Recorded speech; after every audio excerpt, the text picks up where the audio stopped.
લક્ષ્ય ન્યૂઝ, એક નજર, એક લક્ષ્ય. કલોલમાં ભારે પવન અને વરસાદની આગાહીને પગલે નગરપાલિકા સજ્જ. ભારત હવામાન વિભાગ દ્વારા ગાંધીનગર જિલ્લામાં ભારે વરસાદ તેમજ અતિભારે પવનની આગાહી જાહેર કરવામાં આવતા કલોલ નગરપાલિકા તંત્ર સંપૂર્ણપણે એલર્ટ મોડમાં આવી ગયું છે.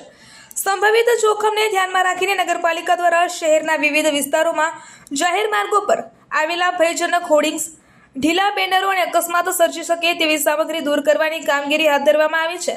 નગરપાલિકાની ટીમો દ્વારા મુખ્ય માર્ગો, બજાર વિસ્તારો અને જાહેર સ્થળોએ ખાસ સર્વે કરીને જોખમી હોર્ડિંગ્સ દૂર કરવામાં આવ્યા છે, જેથી ભારે પવન દરમિયાન કોઈ દુર્ઘટના ન સર્જાય. સાથે જ શહેરમાં વરસાદી પાણીના નિકાલની વ્યવસ્થા સુચારુ રીતે માટે ડ્રેનેજ લાઇન અને વરસાદી ગટરોની પણ ચકાસણી કરવામાં આવી રહી છે.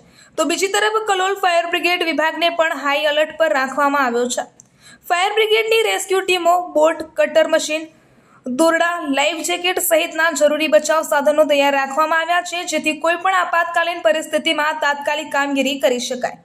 નગરપાલિકા વહીવટીતંત્ર દ્વારા નાગરિકોને પણ અનાવશ્યક બહાર ન નીકળવા, ભારે વરસાદ અને તેજ પવન દરમિયાન વૃક્ષો, વીજ થાંભલા અને હોર્ડિંગ્સની નજીક ઊભા ન રહેવા તેમજ કોઈ પણ ઇમરજન્સી સ્થિતિમાં તંત્રને તાત્કાલિક જાણ કરવાની અપીલ કરવામાં આવી છે. આગામી દિવસોમાં હવામાનની સ્થિતિ પર સતત નજર રાખીને જરૂરી તમામ તકેદારીના પગલાં લેવામાં આવશે તેવું નગરપાલિકા તંત્રએ જણાવ્યું છે. રિપોર્ટર સંજય નાયક.